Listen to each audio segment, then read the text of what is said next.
আসসালামু আলাইকুম। যে যেখান থেকেই আমাকে দেখছেন সকলকে আন্তরিক শুভেচ্ছা অভিনন্দন। প্রিয় দর্শক, আপনারা জানেন ১২ই ফেব্রুয়ারি ভোটের মাধ্যমে বর্তমান বিএনপি সরকার ক্ষমতায় আসলো। তো আসার পর থেকে নিয়ে এই পর্যন্ত জুলাই সনদ গণভোট এটা নিয়ে খুব পারাপারি চলছে। আর এই নিয়ে আমি বেশ কিছু ভিডিও ফেসবুক এবং ইউটিউবে আপলোড করেছি, আপনারা দেখেছেন। আসলে আমি একটা কথা বলেছিলাম যে আমি বিএনপি, আওয়ামী লীগ, এনসিপি, জামাত বা কোনো দলের সাথে আমি সম্পৃক্ততা রাখি না বা কোনো দলের কর্মী আমি না। কিন্তু সাধারণ একজন পাবলিক বা জনগণ হিসাবে, এদেশের নাগরিক হিসাবে আমি অবশ্যই গণভোটটাকে সাপোর্ট করি এবং জুলাই সনদ বাস্তবায়ন হোক এটা আমি আশা করি। এটা আমার দাবি। আমার মনে হয় আমার লাইফে জাতীয় নির্বাচনের ভিতরে এই প্রথমবার আমি আমার ভোটটা দিতে পেরেছি। এর আগে আওয়ামী লীগ শাসনামলে আমি নির্বাচনের দিন আমি কেন্দ্রতে যাই নাই। তো আমার ফার্স্ট টাইম এইবারের ভোটটা আমার ছিল। তো আমি ২ টা ভোট আমি দিয়েছি। এক হচ্ছে আমার স্থানীয় যে দাঁড়াইছে তার মধ্য থেকে যাকেই দিলাম সেটা না হয় এখানে নাই বললাম। আর দ্বিতীয় আমি খুব গুরুত্ব দিয়ে এবং খুব বড় একটা আশা নিয়ে আমি গণভোটে ভোটটা আমি দিয়েছি। এবং আমার স্পেশাল এই ভোটটাই ছিল সবচেয়ে বেশি গুরুত্ব দিয়ে। তো এই যে ভোটটা দেওয়ার ক্ষেত্রে আমরা দেখেছি বর্তমান সরকার যে প্রধান তারেক রহমান উনিও বলেছেন যে আপনারা হাই ভোট দিবেন। এরপর বিভিন্ন দল থেকে সবাই মোটামুটি দেখলাম যে এটার জন্য ভোট দেওয়ার জন্য জনগণকে উৎসাহিত করেছেন।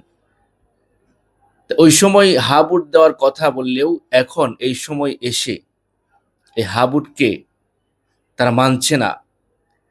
এর বেশ কিছু কারণ কিন্তু বাংলার প্রত্যেকটা জনগণ অলরেডি বুঝে গেছে যে কেন তারা বাস্তবায়ন করছে না, এটার লাভ লস কি, এটার ব্যাখ্যা কি। এই নিয়ে আমার নতুন করে বোঝানোর কোনো কিছু নেই। সবাই আমরা বুঝে গেছি যে এটা কেন তারা মানছে না, কেন তারা না করছে। তো আমার মনে হয় এই যে এখন যে ভিডিওটা আপনাদের সামনে আমি প্লে করছি, এই ভিডিওটা মনোযোগ দিয়ে দেখেন, তাহলে আরো সুন্দরভাবে আপনারা এটার ব্যাখ্যা, এটার ধারণাটা আমরা নিতে পারবো। ওনার কথাগুলো মনোযোগের সাথে সবাই শুনবেন। এরপর আপনাদেরকে আমি অনুরোধ করব আমার ইউটিউব চ্যানেলটাকে সবাই সাবস্ক্রাইব করে দিবেন, পাশে থাকবেন। আমি প্রতিনিয়ত ইউটিউব চ্যানেলে বর্তমান সময়ে রাজনীতি বিষয় নিয়ে ভিডিও আপলোড করতে চাচ্ছি। দেখুন, কেন চাচ্ছি এটা অনেক ধীরস্থিরে ঠান্ডা মাথায় এখন আমি একটা পদক্ষেপ নিচ্ছি। বিগত সময়গুলোতে আমি কোনো কথা বলি নাই, চুপ ছিলাম। বেশ কয়েকজন মানুষ আমাকে বলেছিল যে, "ভাই তুমি কথা বলো। তুমি তো কথা বললে সোশ্যাল মিডিয়াতে এসে একটু কাজ করলে কিছুটা হলেও তো একটু পরিবর্তন হয় বা একটু বোঝা যায়। তোমার তো কোনো পদক্ষেপ আমি দেখছি না।" তো বিগত সময়গুলোতে আমি কাজ করি নাই। এখন আমি চাচ্ছি যে প্রতিনিয়ত সৎ, ন্যায়, ইনসাফের পক্ষে আমি থাকবো। আমি কোনো দলের পক্ষে দালালি করব না। দেখেন না, বিগত সময়গুলোতে যারা আওয়ামী লীগের বিপক্ষে থেকে বুঝাইছিল যে দেশের স্বার্থে তারা এখন কাজ করছে, এই লোকগুলো কিন্তু এখন জুলাই সনদ বা গণভোট নিয়ে কথা বলছে না। তাহলে বুঝতে হবে তারা এখন বিক্রি হয়ে গেছে। কার কাছে বিক্রি হয়েছে, কোথায় বিক্রি হয়েছে এই বিষয়টা আমি ক্লিয়ার না করলেও আপনারা সচেতন সবাই জানেন। পরিশেষে এই কথাই বলছি, ভিডিওটা মনোযোগ দিয়ে শুনবেন আর আপনার মন্তব্যটা অবশ্যই রেখে যাবেন। বাংলা একটা কথা আছে, চোর না শুনে ধর্মের কথা, তাই না? আমার আমিরে জামাত যতভাবে উদারতা দেখা যায়, পিতা হিসাবে, ভাই হিসাবে সংসদে সব দেখালেন। আর আমরা বাইরে ভাবলাম পারতেছে না, খালি ওয়াক আউট করতেছে, আর কিছু করে না। তো এই জন্যই প্রথমে বলে নিলাম, চোর না শুনে ধর্মের কথা। কথা হবে রাজপথে, ওখানে না। এই বিএনপি 91 সালে বলছিল তত্ত্বাবধায়ক ব্যবস্থা খায় না মাখে, এবং 91 থেকে 95 সাল পর্যন্ত তারা এই তত্ত্বাবধায়ক বিল সংসদে তোলেনি। যখন আবার মায়ের লাগালেন, বলে না দুষ্টের দমন, তো দুষ্ট যে তাকে তো দমন করতে হয়, সেই জন্য যখন আন্দোলন করা হলো তখন রাতের আধারে তারা তখন তত্ত্বাবধায়ক সরকার ব্যবস্থা ওই বিল এনে বাস্তবায়ন করে ভোটে হেরে গেলেন। তার মানে বিএনপির ইতিহাস হচ্ছে, বিএনপিকে ছোট বাচ্চার মতো শাসন না করলে, আদর দিলেও বানরের মতো মাথায় উঠে যাচ্ছে, ও কথা শুনতেছে। আজকে আপনাদের মাধ্যমে সারা দেশের কাছে প্রশ্ন রেখে যাচ্ছি, যদি এই প্রশ্নের উত্তরগুলো দেয় জুলাই সনদ বাস্তবায়ন করার দরকার নাই। আর যদি প্রশ্নের উত্তর দিতে না পারেন, কালকে সংসদ থেকে জুলাই বাস্তবায়ন করবেন।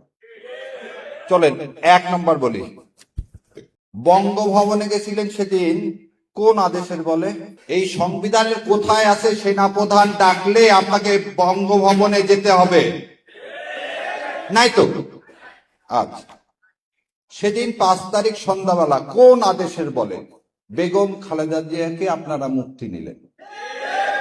আপনার আইনমন্ত্রী বললেন কি, যে আদেশ হয়নি 74 সালের পর। তাহলে এই যে বললো মিথ্যা, মিথ্যা না, এই অসত্য দিয়ে জাতিকে ঘুম পাড়ায় রাখা যাবে না। তার এবার আর একটা কথা বলি, ওনারা বলছেন যেটাতে ওনাদের নোট অফ ডিসেন্ট আছে সেটা ছাড়া সব বাস্তবায়ন করবো, তাই তো? সে কথা বলছে না? আচ্ছা, সুপ্রিম কোর্ট সচিবালয়ে কোনো নোট অফ ডিসেন্ট দেওয়া নেই। সুপ্রিম কোর্ট যে সচিবালয়, সমস্ত দল এক হয়েছে এই সচিবালয় বাস্তবায়ন করতে হবে, ওনারা সেটাও করেন। খালি তাই, শোনেন, এইটার নাম হচ্ছে সংসদীয় কার্য বিবরণ। তারাই কার্যকরী কমিটিতে যা যা সিদ্ধান্ত নিছে সেইটাই ওই প্রণালীতে এটা।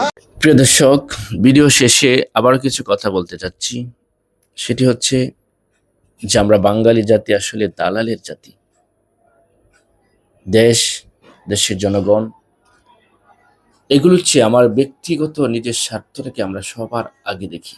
জনগণ সব সময় বঞ্চিত সব কিছু থেকেই। তো এই বঞ্চিত হওয়ার কারণ হচ্ছে এমন কিছু দালালের কারণে আমাদের বাংলাদেশে, যারা নিজের দেশটাকে শেষ করে অন্য দেশের চক্রান্তে পড়ে নিজের স্বার্থে তারা বেগম পাড়া বানায়। এগুলো করে করে তারা এটা করছে। ভালো থাকবেন, আল্লাহ হাফেজ।